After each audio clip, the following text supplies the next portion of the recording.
Entonces,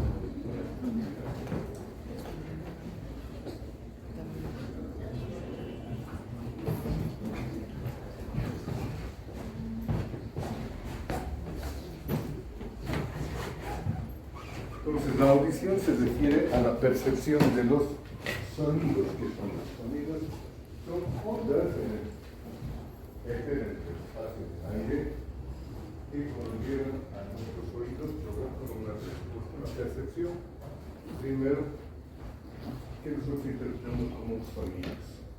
Las características de estas ondas son dos importantes en fisiología: la frecuencia y la intensidad.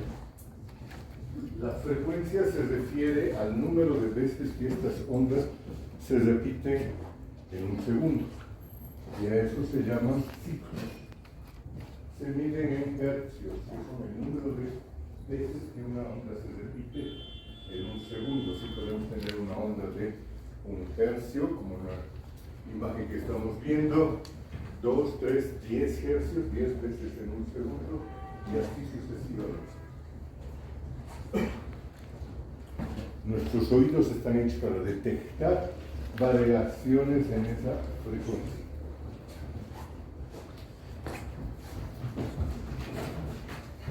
Cuando se detectan variaciones en esa frecuencia, se ve que los mejores oídos, los más entrenados, son capaces de detectar un rango amplio de variaciones en la frecuencia de onda.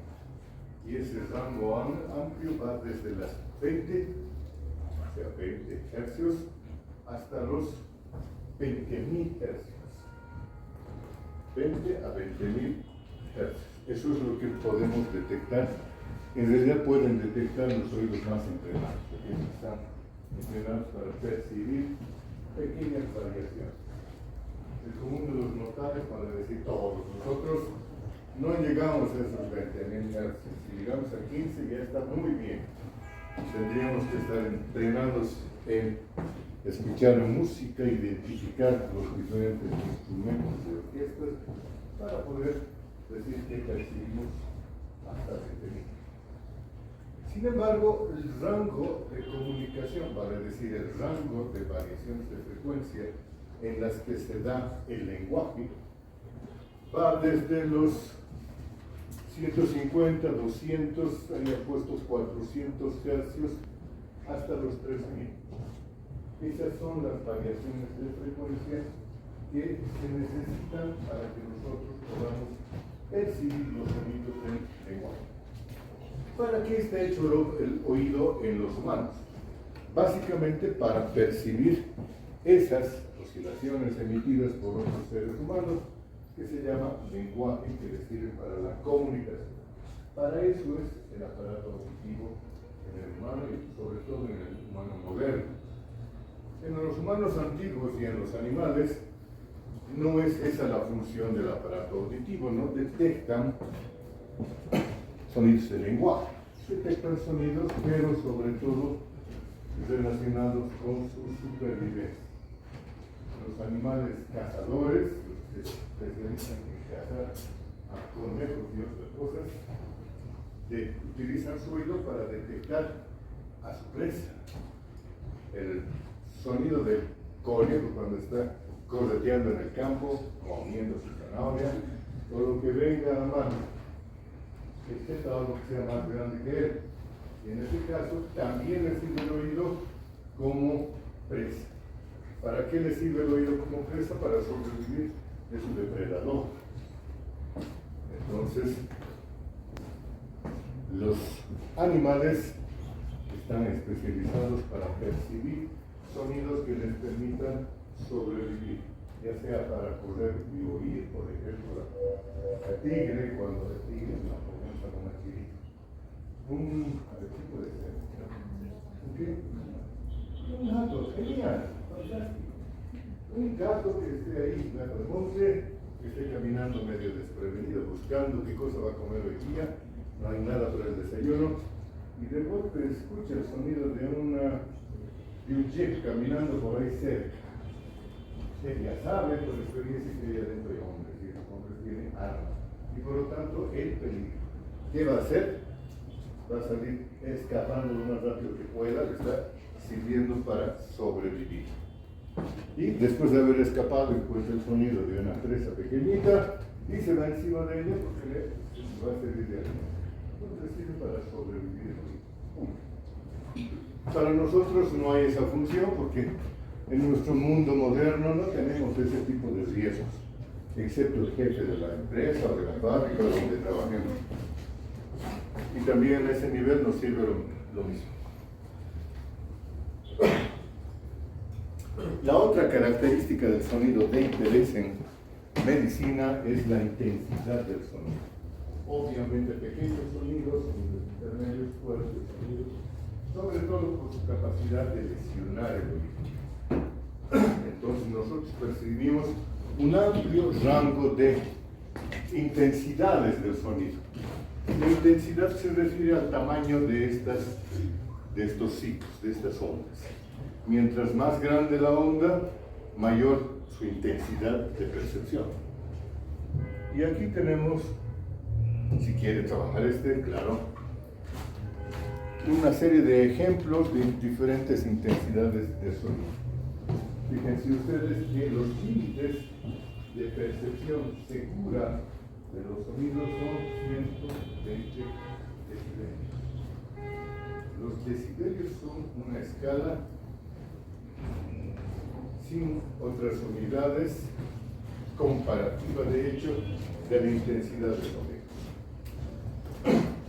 Se refieren a la relación entre la energía relativa de una fuente que está generando sonido con un estándar. Y aquí ponemos el límite de nuestra percepción auditiva, 120 decibelios.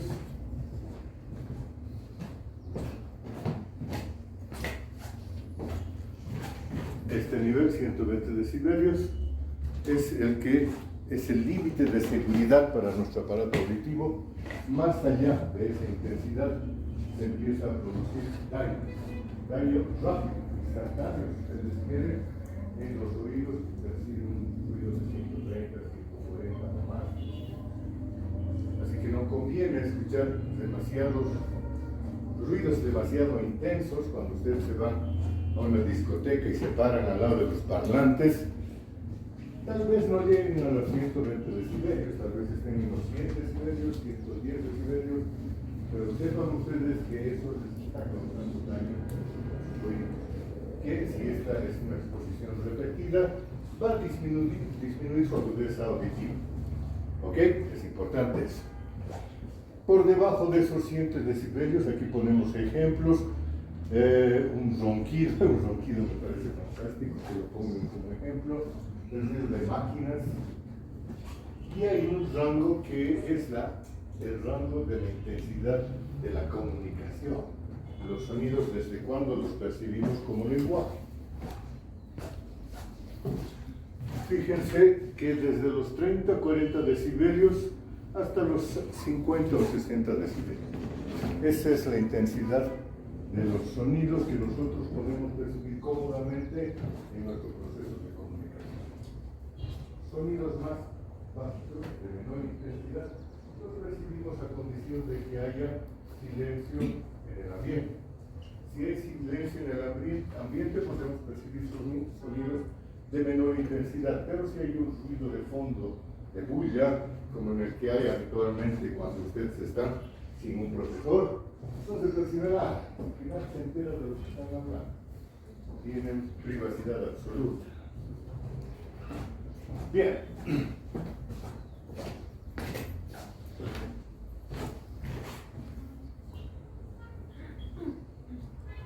¿Cómo está constituido el oído? Ustedes me pueden dar cátedra de eso.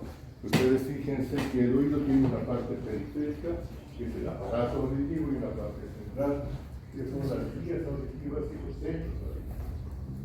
Estas dos porciones son importantes de conocer, sobre todo para los que se van a dedicar a los oídos, los otorrinos, que van a ver la parte del oído periférico, la parte del aparato auditivo, y los neurotólogos o neurólogos se van a dedicar a ver parte de esto y las vías auditivas y centros auditivos. Así que pongan atención.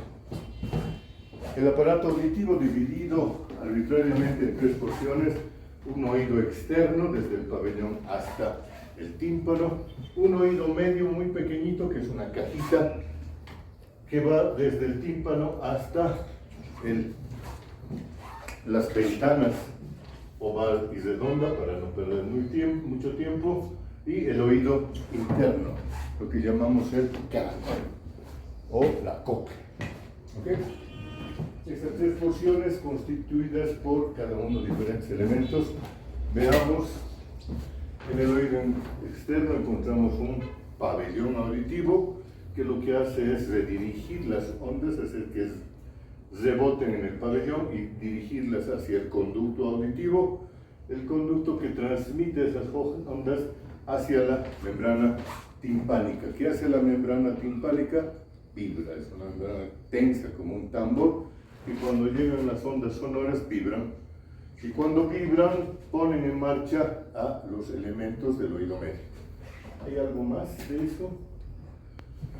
Los elementos del oído medio, saben ustedes que tenemos una cadenita de huesos, los más pequeñitos de nuestro cuerpo. ¿Cuál es el hueso más pequeño de nuestro cuerpo? El estribo, ¿cierto?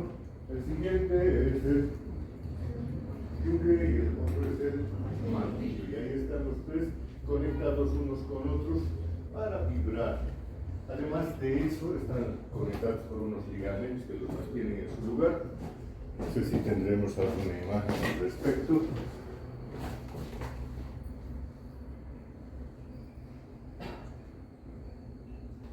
Aquí tenemos una bonita imagen en la cual se notan los ligamentos que los unen a los unos a los otros, pero sobre todo los músculos del oído medio. ¿Cuáles son? Son dos. Uno es el músculo estapedio, que es este, que está fijándose en la base del estribo, y cuando se contrae lo inmoviliza o les reduce la movilidad. Y el otro es el núcleo tensor del tímpano. El núcleo tensor del tímpano se inserta en la base del martillo, y cuando se contrae, se tensa, reduce la vibración del tímpano. En resumen, son dos músculos que lo que hacen es atenuar la transmisión de las ondas de la vibración del tímpano.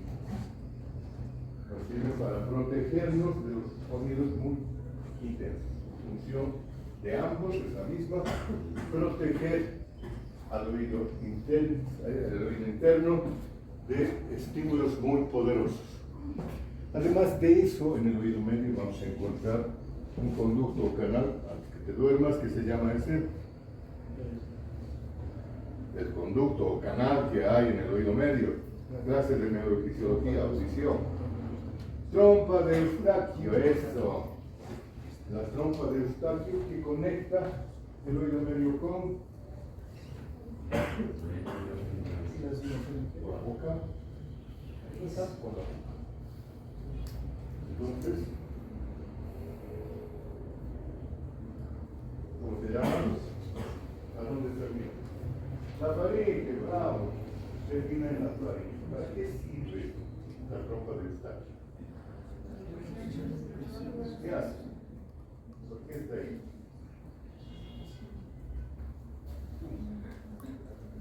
Para igualar las presiones de entre qué?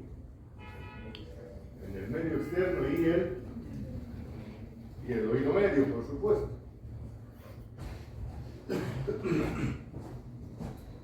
En lo funcional ya veremos eso.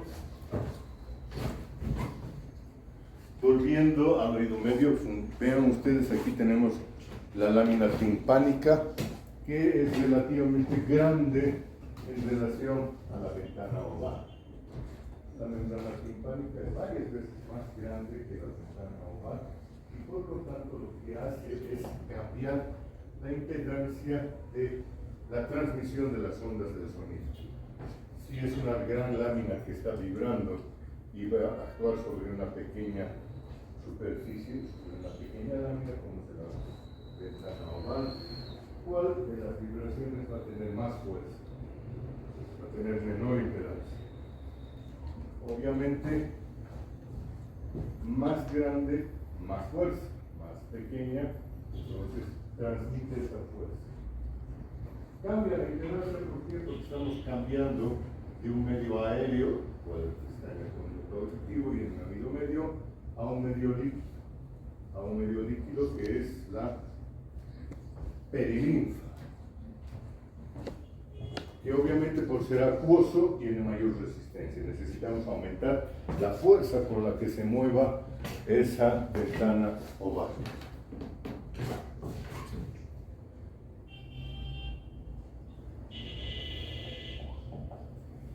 Sin darle demasiada vuelta, aquí pondremos un esquema que nos oriente. Fíjense que aquí estamos representando esquemáticamente la estructura del hueso, del peñasco, la porción del hueso interno y de las membranas que están en su interior. Encontramos dos grandes estructuras que son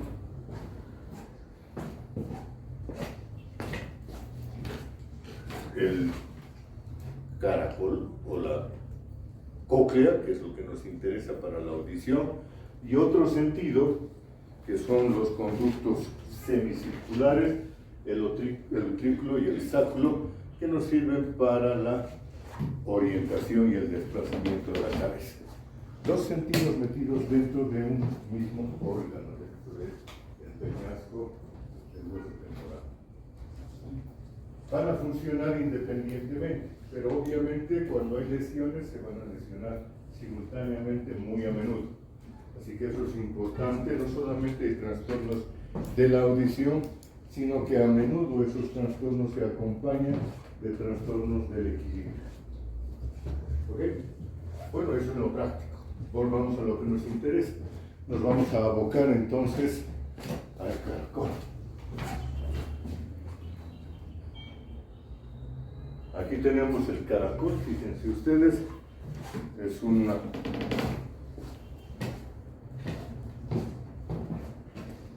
giro de estas membranas sobre sí mismas, unas 2,5 veces, 2,5 vueltas, y en su interior, estas membranas, ustedes las ven monstruosamente amplificadas en la parte inferior derecha de la imagen, están divididas en conductos o ramas. Fíjense que hay tres ramas. Una que está hacia arriba es la rampa vestibular, la otra, la de abajo, es la rampa timpánica. Rampa vestibular y rampa timpánica están conectadas en la punta de este caracol a través de un orificio que se llama helicotrema, perfecto. Y ambas están llenadas de un líquido que recibe el nombre de perilinfa. La perilinfa tiene una estructura muy parecida al líquido intersticial, con sus normales contenidos de sodio y potasio. Pero en medio de las dos está una tercera rampa, llamada así rampa media. Esa rampa media contiene en su interior un pequeño grupo de células. Aquí está el corte, es un grupo de células que conforman el órgano de Corti. El órgano de Corti, en honor a quien lo haya descubierto, que esta rampa media está llena de un líquido diferente al de la perilinfa, que para diferenciarlo se llama la endolinfa, que tiene una composición iónica completamente.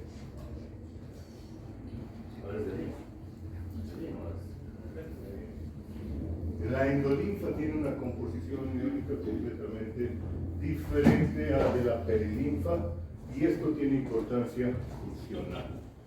Fíjense que esta rampa media está apoyándose en una extensión fibrosa, dura, que sobresale del modiolo, que es la parte central de este caracol, y se continúa con una membrana dura, rígida, tensa, que se llama la membrana basilar. El órgano de Corti apoya entonces sobre la membrana basilar. Este detalle es de importancia. Y en la parte superior de la membrana de la rampa media vamos a encontrar una membrana que separa la perilinfa de la endolinfa, que se llama la membrana de Reisig. Pero encima del órgano de Corti vamos a encontrar a su vez una otra membrana que se está extendiendo parcialmente desde el nodiolo hasta la parte central del órgano de Corti, que recibe el nombre de membrana tectórica. Esta configuración tan especial tiene importancia funcional básica. ¿Por qué? Porque las células que están formando parte del órgano de Corti son células ciliadas. Fíjense ustedes que aquí estamos representando, aquí los vamos a ver con más detalle, si este señor quiere, o sea, y así, ahí está. Estamos viendo estas células que tienen cilios y esos cilios se introducen en la lámina tectórica. Todo este es un ambiente medio viscoso, medio mucoso, entonces esas células están pegadas, ligadas a la membrana tectórica. Fíjense que estas células se están distribuyendo en columnas. Hay una columna que vamos a llamar la columna de las células ciliadas mediales o internas, y hay otras varias columnas que están a lo largo de todas las espiras del caracol, que van a ser las células ciliadas axiales. La importancia funcional de estas es diferente. Las que nos sirven para captar los sonidos son la columna de células ciliadas internas.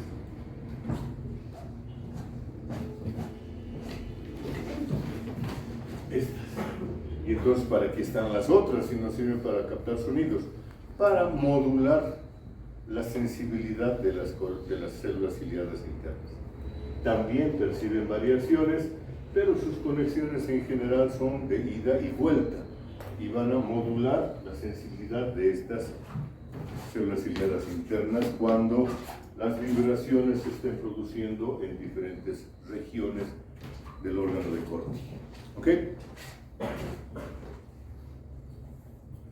Aquí hay una vista anatómica microscópica, no se ve tan bonita la configuración, pero bueno, destaca lo fundamental. Y lo fundamental es que este sistema trabaja haciendo vibrar líquidos. Fíjense que el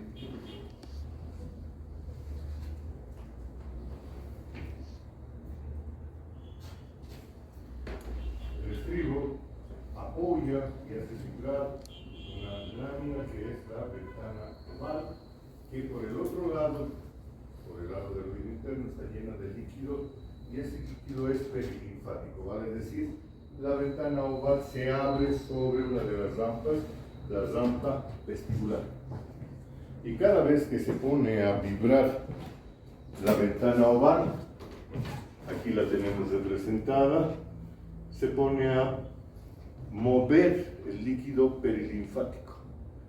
Y dependerá de la frecuencia con la que vibre esta membrana, el ver hasta dónde va a llegar la onda que genera. Si la frecuencia de vibración es baja, la onda de vibración se va a transmitir a lo largo de toda la rampa vestibular, va a llegar al helicotrema, va a atravesar el helicotrema y va a volver por la rampa timpánica hasta donde, a esta otra pequeña lámina, que es la ventana redonda. Entonces, cada vez que el estribo empuje, el líquido va a transmitir esa onda y la ventana redonda va a sobresalir. Cada vez que el estribo se vaya hacia atrás y genere vacío, ese vacío se va a transmitir y va a jalar a la ventana redonda. Lo que ocurriría en una jeringa. Cada vez que empujamos el émbolo sale el líquido, y cuando jalamos el émbolo pues entra aire, ¿no? En este caso no entra aire, solamente se baja la presión dentro de la rampa timpánica y la ventana redonda se hace hacia adentro, tratando de compensar esa baja de presión.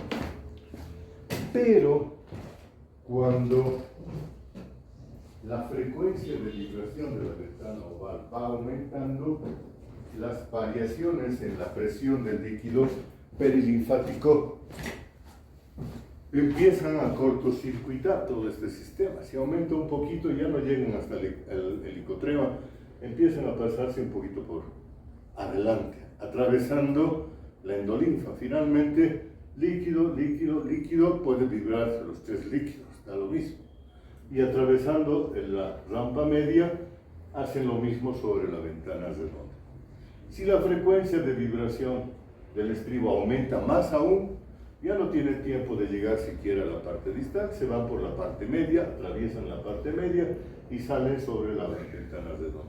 Y si la frecuencia de vibración de este estribo es mayor, más alta, la más alta que nosotros percibimos, ni bien han entrado, vibran la rampa media y actúan sobre la ventana redonda. De esta manera entonces tenemos una distribución de las frecuencias de vibración de los sonidos. Estos sonidos van a viajar de acuerdo a su frecuencia en diferentes porciones del oído o del caracol o del órgano de Corti, que estamos hablando cada vez más en chiquito de lo mismo.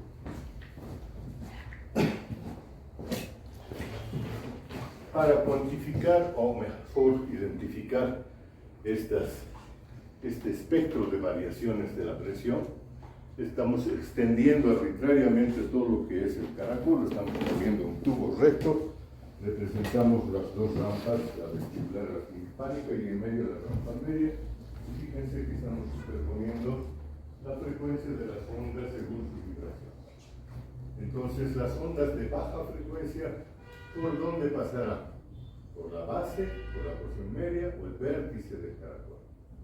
Van a ir obviamente por el vértice del caracol. Las de una frecuencia mayor, una frecuencia más bien media, van a pasar por la parte medial, y las de una frecuencia muy alta van a pasar por la parte baja, muy inmediatamente cerca de la ventana oval. Así se distribuye entonces toda la frecuencia de sonidos que nosotros podemos percibir. Al atravesar de la rampa vestibular hasta la rampa timpánica, mueven entonces la rampa media de acuerdo a su frecuencia, y esto es lo que va a estimular a diferentes receptores, a diferentes células ciliadas que están a lo largo de toda esta curva. Entonces van a activar de acuerdo a su frecuencia diferentes células ciliadas. ¿Estamos? ¿Hasta ahí? ¿Algo menos para ustedes o conocen? Creo que desde el quinto. Y si no, pues revisen. Vamos a superponer el espectro de percepciones en función de la distancia respecto a la ventana oval. Fíjense ustedes que hay un espectro de frecuencias que perciben diferentes puntos del órgano de Corti, que van en este caso desde los 200 Hz, 200 ciclos por segundo, hasta los 8000 Hz, aquí muy cerca de la ventana.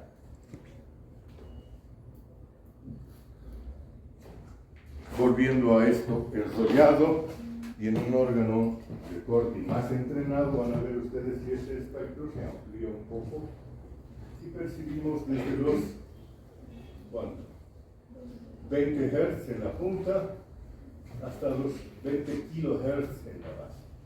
Todo el rango de percepción de los oídos entrenados.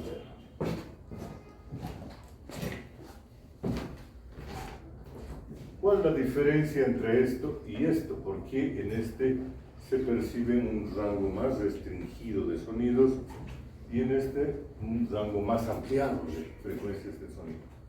Está en relación a varias variables. Una, la que más nos interesa, es la intensidad. A más intensidad, mejor la percepción de frecuencias de sonido. Todos lo sabemos. Un ejemplo de aquello. ¿Por qué se lo da? Tengan ustedes, saben. Un ejemplo de esa.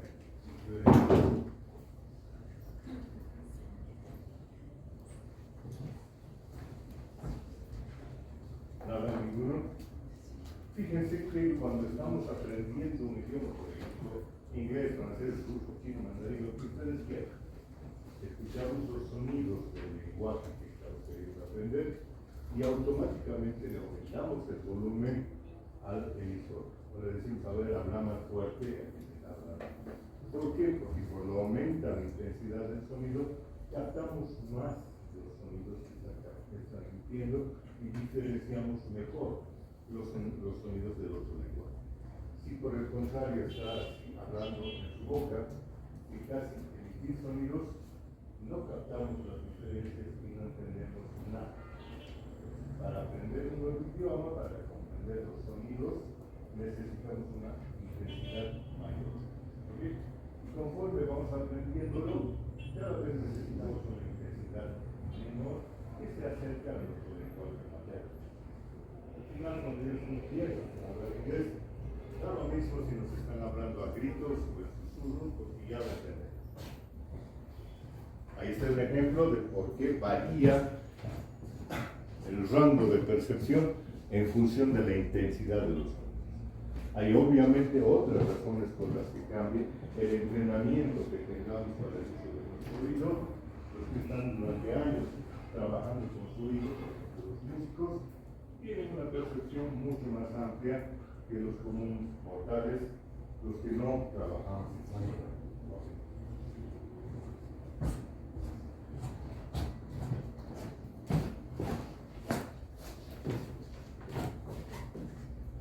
Aquí una aplicación monstruosa, una micrografía electrónica de los cilios, de las células ciliadas, como están agrupadas en un pequeño penacho, y este está embebido, embutido, si ustedes quieren, en la membrana tectórica.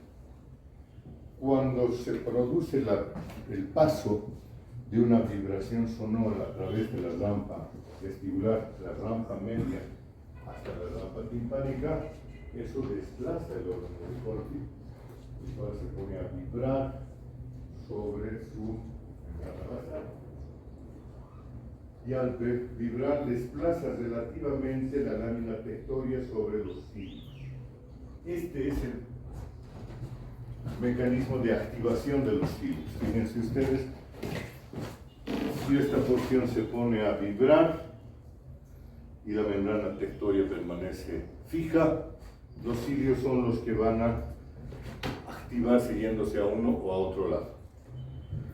Y ese efecto tiene consecuencias en la conductividad iónica de la membrana de estas células ciliares. Si se desplaza a un lado, se abren canales potasio. Si se desplaza a otro lado, se cierran los canales potasio. De aquí yo ya ni veo los canales, tengo que creer.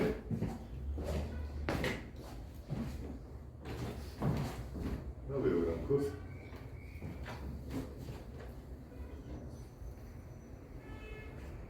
Tal vez aquí, desplazadas hacia un lado, los canales de potasio están cerradas, desplazadas al otro lado, los canales de potasio se abren. Cerrados, abiertos. ¿Qué pasa cuando se abren estos canales? Pues el potasio, por su diferencia de gradiente de concentración, se mueve a través de la membrana.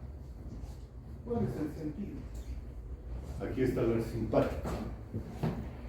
La composición iónica de la perilinfa: sodio predominante, potasio en baja concentración, cloro igual que sodio y calcio bajo. La endolinfa: sodio prácticamente no hay, pero sí lo que hay es mucho potasio. Y el cloro también puede estar alto, no importa, no tiene importancia funcional, y el calcio prácticamente no existe. Entonces, como estas células ciliadas están embebidas en un ambiente endolinfático rico en potasio, el potasio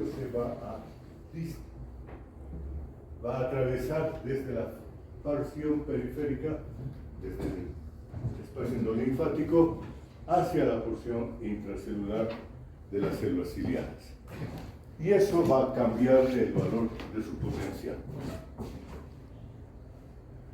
Al cambiar el valor de su potencial, aquí está, va a activar entonces una terminación nerviosa que va a detectar esa variación de su potencial de reposo, de membrana en realidad, y va a generar potenciales de acción.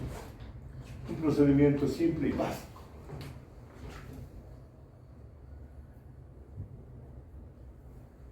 Las que se activan habíamos visto que son las células de la columna interna. Las de la columna externa también se activan, pero, como les había adelantado, su activación se traduce en estímulos de ida y vuelta. De ida hacia el primer núcleo, que se llama el núcleo coclear, en un impulso preferencial, y de vuelta fibras de retorno sobre las células ciliadas internas.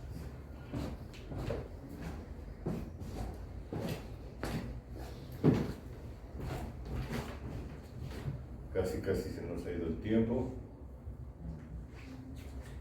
La forma más directa de captar el funcionamiento de la vía auditiva es hacer unos potenciales auditivos que reciben el nombre de potenciales evocados auditivos. Estos potenciales evocados consisten en colocar electrodos sobre el cráneo, producir estímulos sonoros y traducir las variaciones en el funcionamiento de estos electrodos hacia una computadora, y esta computadora formar ondas. Y esas ondas que estamos representando en la parte inferior de la gráfica son 7 ondas. Fíjense que se enumeran de la 1, 2, 3, 4, 5, 6, 7 hasta la 7. Y se producen una sucesión que siempre es la misma cuando el órgano o toda la conducción auditiva es normal. Cada una de estas ondas corresponde a la activación de una estación intermedia en la vía auditiva. Veamos entonces esto. La primera onda corresponde a la estimulación del nervio auditivo. Esta es una gráfica en la que se están superponiendo las vías auditivas, solamente para destacar que así se estimule un lado del oído, o sea, un solo oído, la conducción es bilateral, se hace ipsilateral y contralateralmente respecto a la línea media. Entonces las ondas van por el lado del oído que ha sido estimulado, pero también van por el lado contrario, por la otra vía auditiva, y terminan finalmente en ambos lados de la corteza auditiva. Así que estamos hablando ahora con esta metodología de la estimulación de ambos. Aquí tenemos entonces nervio auditivo, la onda número 1. Cada vez que se ha activado el órgano periférico, se activan las fibras del nervio auditivo y eso genera una onda, la onda número 1, que cuando llega a este núcleo, que recibe el nombre de núcleo coclear, genera una segunda onda. ¿Okay? Entonces, la primera estación sináptica de la vía auditiva está en el núcleo coclear. ¿Es importante el núcleo coclear? Claro que sí. Es un centro de no solamente retransmisión, sino de regulación del aparato auditivo. Aquí estamos insertando algunos circuitos básicos de cómo están interconectadas las partes del núcleo coclear. Fíjense ustedes, en el núcleo coclear encontramos 3 grandes subnúcleos. Núcleo coclear anterior ventral o anteroventral es el más importante. El núcleo coclear posteroventral es el que menos conexiones tiene, Y en la punta, el núcleo coclear dorsal, que también tiene importancia funcional.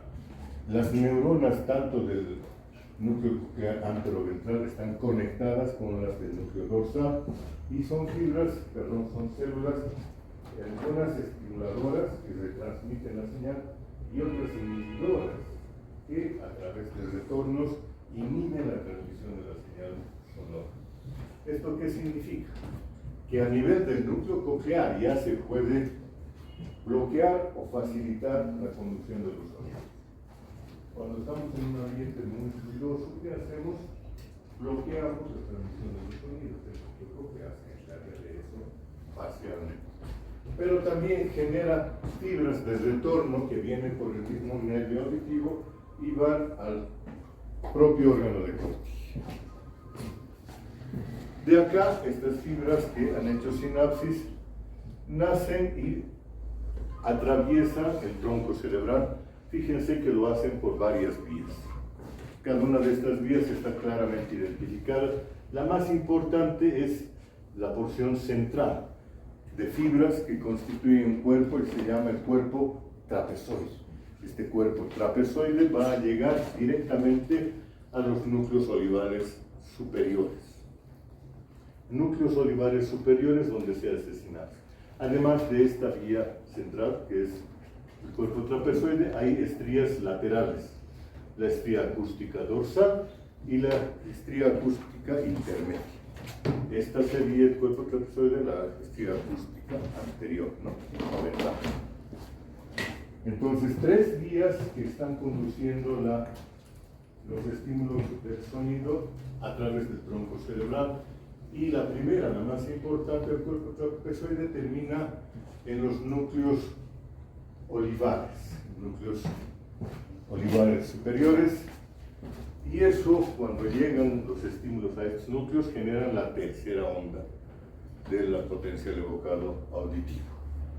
Cuando estas fibras pasan de allá y se van un poquito más arriba, llegan ya sea a través del núcleo del menisco lateral sobre el tubérculo cuadrigémino, y eso nos va a generar las ondas 4 y 5.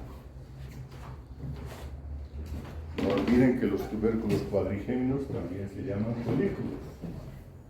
Tubérculos cuadrigéminos superiores o inferiores en el encéfalo se les llaman también folículos superiores o inferiores, y donde están terminando estas fibras son los tubérculos cuadrigéminos o folículos inferiores. Ahí hacemos la sinapsis y ahí los tenemos representados en estas dos ondas.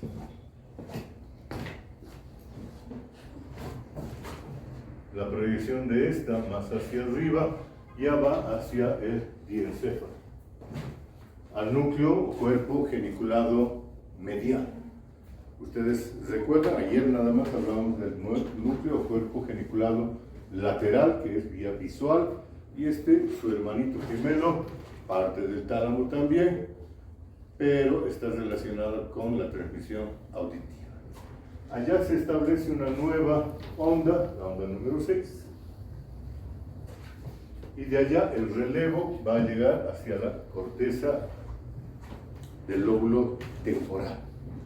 Corteza del lóbulo temporal, que es el área auditiva primaria donde se genera la onda número 7. Vean ustedes acá, estamos representando el área auditiva primaria en azul, que está organizada tonotópicamente, para decir las frecuencias se organizan de menor a mayor en diferentes partes, y rodeada del área auditiva secundaria. En la clasificación funcional de Rexet, este es el área 41, y la siguiente de Rexet, de Brodmann, perdón, es el área 41, y la periférica es el área 42. Por lo tanto, áreas auditivas corticales son 41 y 42. Esta es pregunta de examen. ¿Ok?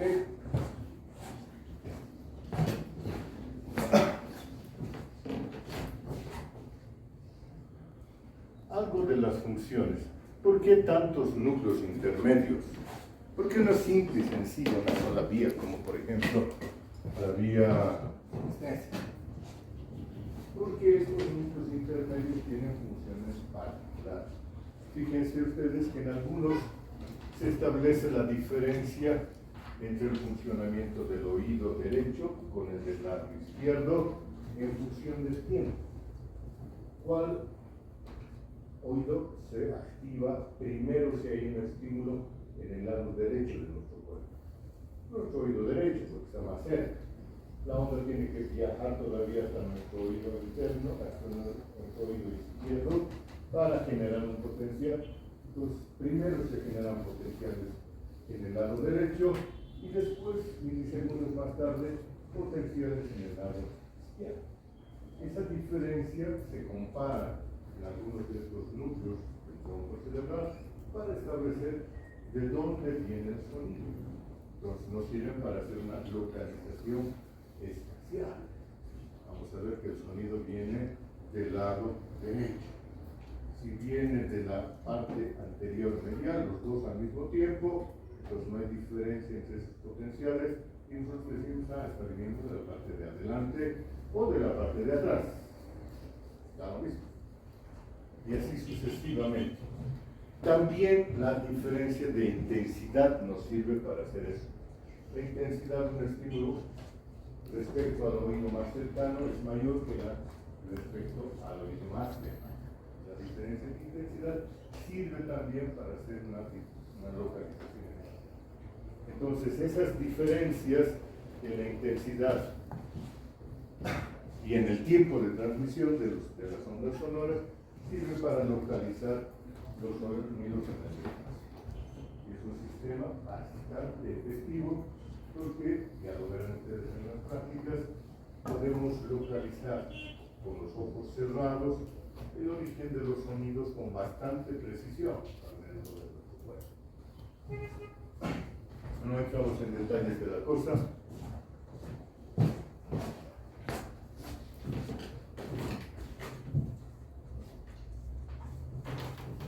Esta imagen nos sirve solamente para destacar algo de lo que hemos estado hablando a lo largo de esta charla, del efecto modulador de la estimulación de las fibras ciliares externas. Fíjense que van a núcleos diferentes que las fibras ciliares internas y estas de retorno mandan información que van a terminar sobre las células ciliares internas. Nos sirve para seleccionar qué porción de la columna de células ciliadas internas nos interesa escuchar. Cuando estamos en una discoteca y estamos hablando con una amiguita recién conocida, entonces nos interesa escucharla a ella, o al chico, por favor, no se sientan relegadas las chicas. Entonces hay mucho ruido, pero nosotros nos enfocamos en el cristalino sonido de la voz de esta personita y el resto del sonido es bloqueado. Convierte en ruido de fondo que ni siquiera nos damos cuenta que está ahí. Estamos charlando cómodamente. Si llega otra persona y pasa por nuestro lado, nos va a mirar con los ojos desorbitados. ¿Cómo pueden estar hablando estos dos en medio de semejante ruido?